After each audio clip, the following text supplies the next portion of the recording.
એ દરિયો થવું ગમતું નથી, કારણ કે મોટા થઈને ખારા થવું એના કરતાં નાના રહીને મીઠા રહેવું વધારે સારું. આ વાત સાથે ગુડ મોર્નિંગ, જય શ્રી કૃષ્ણ, જય બહુચરમાં. કેમ છો? આઈ હોપ તમે બધા જ મજામાં હશો અને અમે પણ મજામાં છીએ. મારા પ્રભુના ચરણોમાં પ્રાર્થના છે કે તમે અને તમારો પરિવાર સુખી હોય, સ્વસ્થ હોય અને સુરક્ષિત હોય. તો થઈ ગયા છે સવારના 10:30 જેવું થઈ ગયું છે અને આજે આપણે હવે બ્લોગ ચાલુ કર્યો છે, પણ ઘણું બધું કામ બાકી છે. હજુ તો જો માથું ઓળીને તૈયાર થયા છીએ, ચા નાસ્તો કર્યો છે, બસ એટલું જ કામ કર્યું છે. પણ પહેલાં નેસુન પપ્પા ખારેક આપવા આવ્યા હતા કે જેનાથી અમારે ભગવાનના હિંડોળા કરવાના હતા ને આજે ખારેકના હિંડોળા કરવાના છે.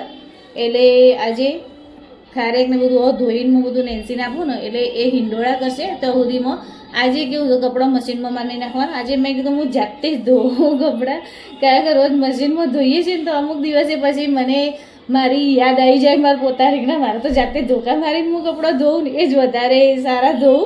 એને મને મારામાં થોડું કેવું છે કે મારી મમ્મી જેવું છે મને, કે અમુક વસ્તુ કેવું પોતાને જાતે જ મને કરવું ગમે છે. ભલે મશીનને બધું હોય, આપણે જો બધી સગવડ હોય જ છે, પણ કેવું થાય કે અમુક વખતે આપણને એવું થઈ જાય કે લાઈને તો હું આજે તો કપડાં ધોકા મારી સરસ ધોઉં, સાબુ બ્રશ કરી 2 ધોકા માર્યા હોય તો કપડાં સરસ ફૂલ જેવા મસ્ત હળવા ફૂલ થઈ જાય. એટલે આજે તો એવી જ ઈચ્છા છે, પછી જોઈએ જેવો ટાઈમ રહેશે પ્રમાણે કોમ થશે ને. તો કપડાં તો સવારે વહેલા તો મેં પાવડરમાં પલાળીને મૂક્યા હતા જ, પણ મોડું થઈ જાય છે ને. કેટલા વાગી ગયા? 10:30 જેવું તો થઈ ગયું, 10:30 જેવું થઈ ગયું છે. એટલે હજુ તો જો રસોઈ બનાવવાની છે. આજે રસોઈમાં તો ફિક્સ જ છે આપણે કે રોટલાનું શાક બનાવવાનું છે અમારા માટે, મારા નેન્સુન પપ્પા માટે રોટલાનું શાક બનાવવાનું છે અને નેન્સીન માટે કેળાનું શાકનું ભાખરી કરવાની છે. ફિક્સ મેનું થઈ જ ગયું છે, આજે તો સવારથી જ થઈ ગયું છે. અને આજે તો બધું બહુ કામ છે. કાલે રાત્રે એકદમ યાદ આવ્યું હતું કે મેં કીધું લાઈને થોડું કબાટ, મેં કીધું મારું તો કીધું હું સાફ કરી દઉં, તો બધા ડ્રેસોને બધું થોડું અસ્તવ્યસ્ત થઈ ગયું હતું ને. પહેલે એ બધું અને બધા કપડાં ઇસ્ત્રીમાં હાલવાના છે, એટલે એ બધા ઢગલા કરીને તો મેં મૂક્યા જ છે. પણ હવે જોઈએ શું થાય છે. બહાર કાઢીને તો પલંગ ઉપર ઢગલો તો કરી જ દીધો છે કપડાનો. મેં કીધું કાઢે ને તો થશે, નહીં કાઢું તો કીધું નહીં થાય. એટલે આજે તો બધું કાલનું જ મેં કાઢીને જ મૂક્યું છે. એટલે કાલ રાત્રે સાફસૂફ કરતી હતી, પણ નેન્સી કેમ કે મમ્મી હવે તું કાલ સવારે જ કરજે ને, કેમ કે શાંતિથી. એટલે એવું. અને એક બીજો પ્રોબ્લેમ મારા જોડે થઈ ગયો છે કે કેવું થાય છે કે અમારે અહીંયા બહાર હું તમને બતાવું, જો દેખાય છે ને 2 કબૂતરો, એટલી બધી મને હેરાન પરેશાન કરી દીધી છે અને કેટલું ગંદુ કરીને મૂકી દીધું છે. હું રોજ એમને ઉડાડું છું. જો 2 બાજુ મેં તારે બંધાયા હતા તો જેથી કરીને મેં કીધું અંદર આવે ને, પણ તારે ખોલીને અંદર આવી જાય છે. જો સહેજે બીવાતા નહીં. એટલે હું રોજ કાઢું છું ને હમણાંમાંથી. આમ તો કેવું થઈ જાય છે કે મહિનોય ના થયો હોય, ખાલી તો રહેતી જ નહીં એ જગ્યા. તો આગળ ઈંડા તો એક કબૂતર ઉડીએ ના હોય ને બીજા આવીને અંદર ઈંડા મૂકી દીધા હોય. એટલે બધા એવું કહેતા હોય છે કે આપણા ઘર આગળ કેવી રીતે છાપરા પર કોઈને આ કબૂતરને કેવી રીતે ઈંડા ના મૂકવા દેવા. એટલે વળી મેં કીધું ઉડાડી દો. આમ તો કેવું થાય કે મારે ઉડાડવા જવાનું ને પહેલાં જઈને ઈંડું મૂકી દીધું, એટલે આપણે કશું કરી ના શકીએ. એટલે કશું કરી ના આગી અત્યાર સુધી. અને હવે તો આ વખતે તો જે વખતે બચ્ચું જતું રહ્યું ને એટલે મેં પહેલાં જ તાર બંધાવી દીધા હતા કે મેં કીધું તાર બંધાવી દઉં ને તો અંદર આવે નહીં કીધું કબૂતર. તો બોલો તારે ખોલીને અંદર આવે. આટલી બધી જગ્યા છે એમને ઉડવાની, તો એમને એ જગ્યા પર જ બેસવું ગમે છે. પણ હવે શું કરું, આજે તો પૂંઠા લગાવડાવી દઉં 2 બાજુ. અને જો હું એમને અંદર આવવા નહીં દેતી ને આખો દિવસ આવીને ઉડાડી જાઉં છું ને તો એ મને કેવી રીતે હેરાન કરે છે. તો જે મારા દોરીના તાર બધા બાંધેલા હોય ને આપણા આગળ કપડાં સૂકવવાના, હું તમને બતાવું.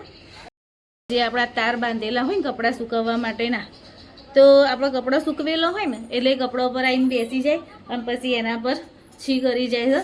તો કરો પણ દેખો અંદર આવી જાય છે. ને તો પહેલાં કોઈ દિવસ અંદર નહોતું આવતું. જો અમારી દિવાલ કેવી બગાડી રાખી. હવે આટલું બધું કોઈ ગંદાતું કરતું હોય ખબર નહીં કેમ એવું લાગે છે ગયા જન્મની દુશ્મની નિભાવતા હોય મારી જોડે એવું કરે છે કબૂતર. એનું સોલ્યુશન પાકા પાયે મારે કરાવી જ દેવું છે. એટલે કેવું થાય કે રોજની માથાકૂટ જતી રહે. અને એમને પછી કેવું થાય કે મારે ધ્યાન ના રાખવું પડે ને આખો દિવસ, નહીં તો ઉડાડવા આવવું પડે છે, નહીં તો ગમે ત્યારે આવીને ઈંડું મૂકી દે છે અહીંયા. અને પછી ઈંડું મૂક્યા પછી કશું આપણે કરી ના શકીએ. એટલે આ વખતે હવે તો નેન્સુન પપ્પા બપોરે આવે ને એટલે મેં પૂંઠા મંગાવીને જ રાખ્યા છે. તે મેં કીધું હું લગાવડાવી દઉં 2 બાજુ તાર વધીને ફિટ કરાવડાવી દઉં. એટલે કદાચ વળી જો એનાથી સોલ્યુશન આવી જાય તો સારું છે મારે. ને તો પછી કોક કરીશું, ને તો પછી તાર જાળી આવે છે ને પેલી કબૂતર જાળી એ પછી લગાવડાવી દઈ. તો ચલો પહેલાં આપણે કામની શરૂઆત કરી દઈએ અને બહાર જઈને જોઈએ કે નેન્સી પહેલાં શું કરે છે. નેન્સી જય શ્રી કૃષ્ણ. શું કરસ નેન્સુ તું?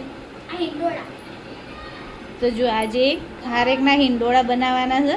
તો નેન્સી બધો સામાન લઈને બેઠી છે અને નીચેથી કરેણના ફૂલે લેતી આવી છે.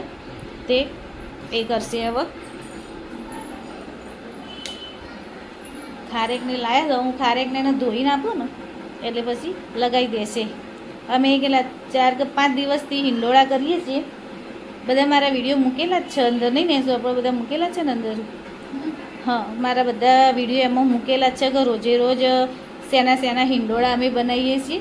તો પહેલા દિવસે કેવું હતું?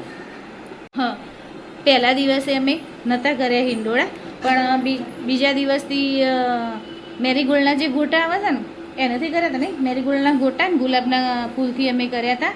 પછી બીજા દિવસે ચોકલેટના કર્યા હતા, મેલોડી ચોકલેટ લાવ્યા હતા ને તો એના કર્યા હતા.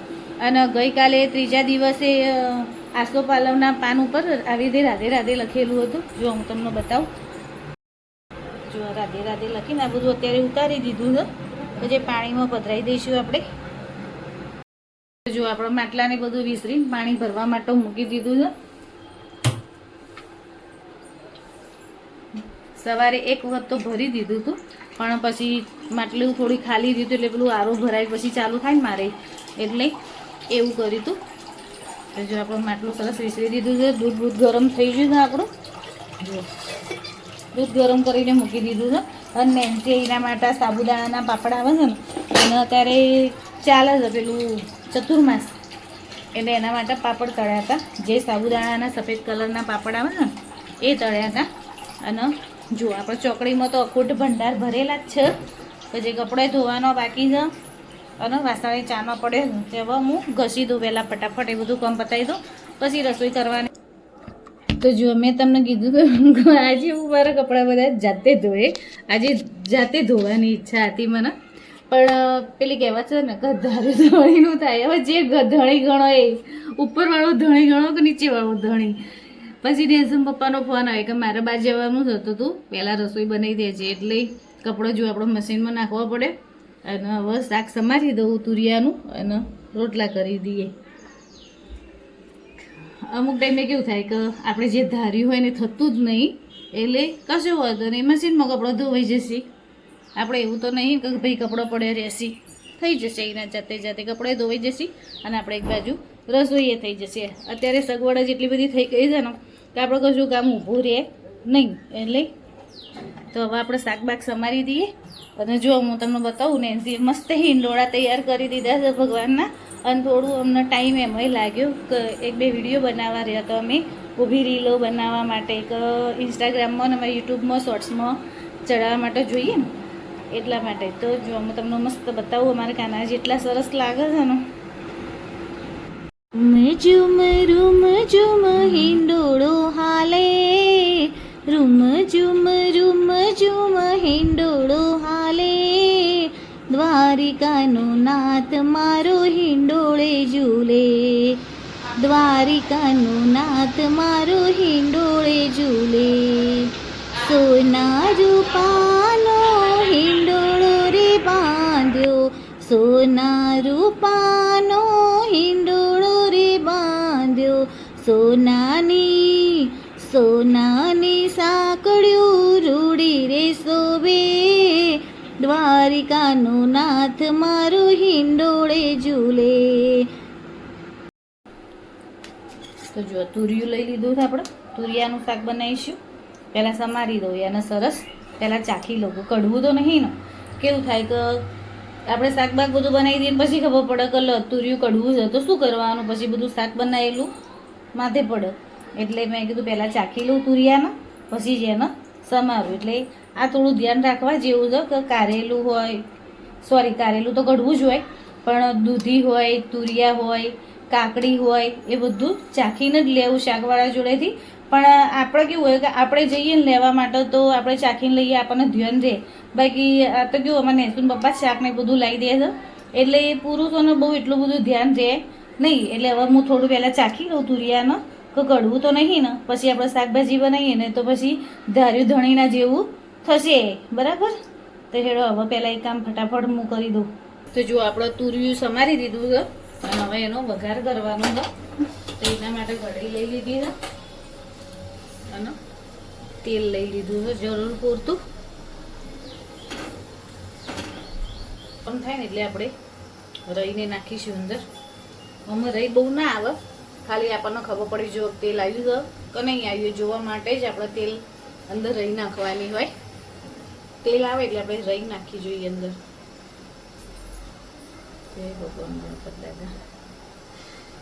હજુ તેલ આવે થોડી 2 મિનિટ વાર લાગશે. તો જો આપણી રહી ફૂટી ગઈ છે તો અંદર નાખીશું થોડું જીરું. બરાબર? પછી લસણ, આખું લસણ જ લઈ લેવાનું અંદર.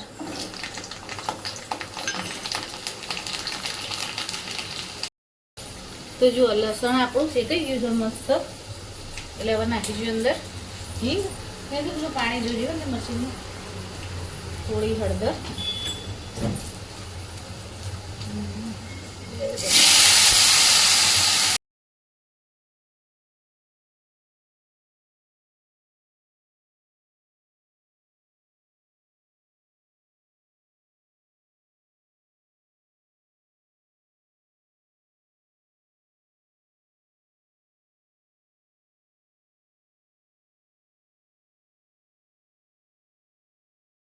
તો જુઓ તમને દેખાય ને કેવું સરસ શાકનો મસાલો મિક્સ થઈ ગયો છે આપણો.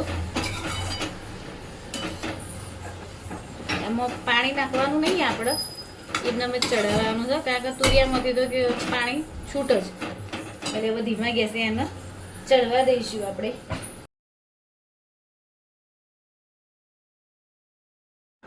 તો હવે આપણે કેળાનું શાક બનાવવાનું છે તો એના માટે લઈ લીધી હતી કઢાઈ. એની અંદર તેલ નાખ્યું હતું, પછી જીરું નાખ્યું અને થોડી હિંગ નાખી, પછી કેળા સુધારીને અંદર નાખી દીધા હતા. પછી એની અંદર મસાલો કર્યો હતો કે જેમાં મરચું લીધું હતું, થોડી હળદર લીધી હતી, થોડું મીઠું નાખ્યું હતું અને થોડી 1 ચમચી જેવી ખાંડ નાખી હતી અંદર.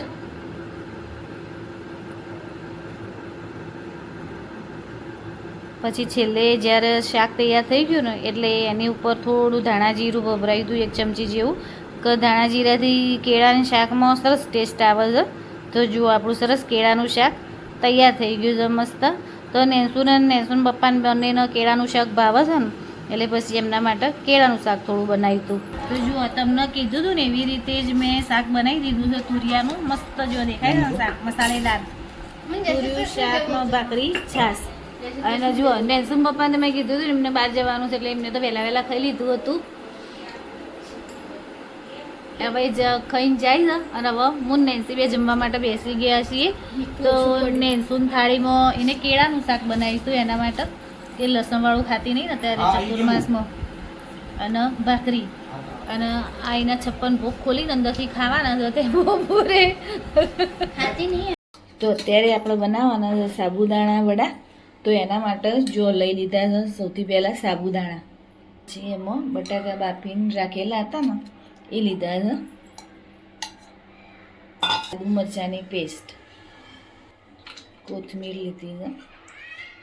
કોથમીર થોડી વધારે જ લેવાની એટલે ટેસ્ટ મસ્ત આવશે.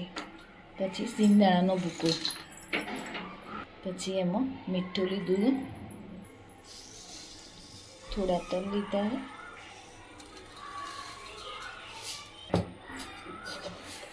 ખાંડ લીધી છે અંદર, લીંબુ નીચોઈ દીધું, 1 આખું લીંબુ અંદર નીચોઈ દેવાનું એટલે ખટ્ટો મીઠો મસ્ત ટેસ્ટ આવશે.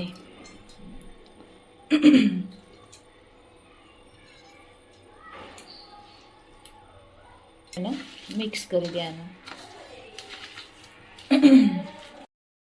તો જો થોડું ઢીલું લાગે છે ને એ રીતે કે થોડું વડા વાળવામાં આપણને તકલીફ પડે તો એની અંદર રાજગરાનો ઝીણો લોટ લઈ લીધો છે અંદર લઈ લેવાનું. અંદર કે થોડું કાઠું થઈ જાય ને લોટ બાંધેલો એટલું કરી દેવાનું કે આપણને વડા થેપતા ફાવે. તો જો હાથ થોડા તેલવાળા કરી પછી આપણો વડો થેપી દેવાનો.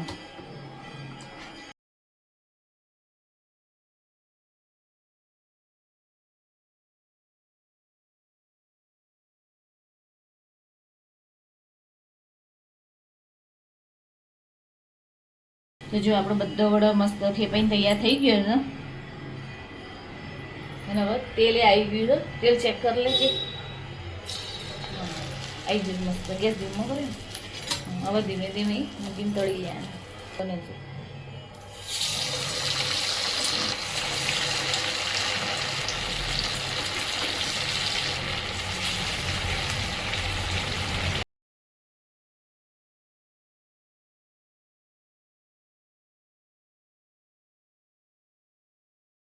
મસ્ત આપણે ગોલ્ડન કલરના વડો તળીને તૈયાર થઈ ગયા છે.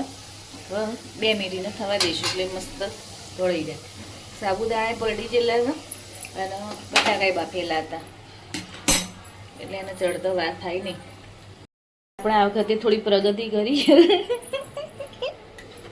એમાં આપણે વડોને તળીને મૂકીએ ને તો તેલ એમાં ભરાઈ ના રહે. જે હોય એ બધું આમાં શોષાઈ જાય. બરાબર થઈ ગયા. તવા માટે મૂક્યા છે. બધા તળાઈ જાય પછી આપણે ચા નાસ્તો કરવાનો.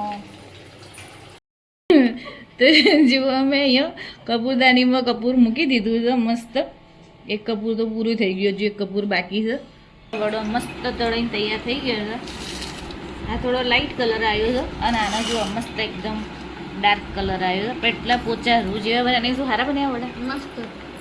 કેવા બન્યા? રિવ્યુ તો હાલ. સારા બન્યા? रहा नहीं जाता, तड़प ही ऐसी है ना. લો બતાવો. એકદમ બોકું માણસ ખાય ને એવા બન્યા. એટલા પોચા રૂ જેવા બન્યા મસ્ત. તો તમને જે મેં રેસીપી આપી છે ને એ રીતે જો તમારે ટ્રાય કરવો હોય તો કરી જોજો. મસ્ત જ બન્યા છે વડા. બોલે તો એકદમ ઝક્કાસ. મસ્ત મસ્ત બન્યા. આપણા 2 ખાના ગોઠવાઈ ગયા છે અને એક ત્રીજું ખાનું હજુ ગોઠવવાનું બાકી છે નીચેનું. એનો હવે કાલે વારો પડશે એટલે આપણે કાલે કરી દઈશું. હું મારો વિડીયો અહીંયા જ પૂરો કરું છું. જો તમને મારો વિડીયો થોડો પણ ગમ્યો હોય તો મારી ચેનલને સબસ્ક્રાઈબ કરજો, જે બિલકુલ ફ્રી છે. મારા વિડીયોને લાઇક શેર કરજો જેથી આપણી ફેમિલી થોડી મોટી થઈ જાય. અને મળીએ કોઈ નવા વિડીયો સાથે. ત્યાં સુધી જય શ્રી કૃષ્ણ, જય ભોચરમાં.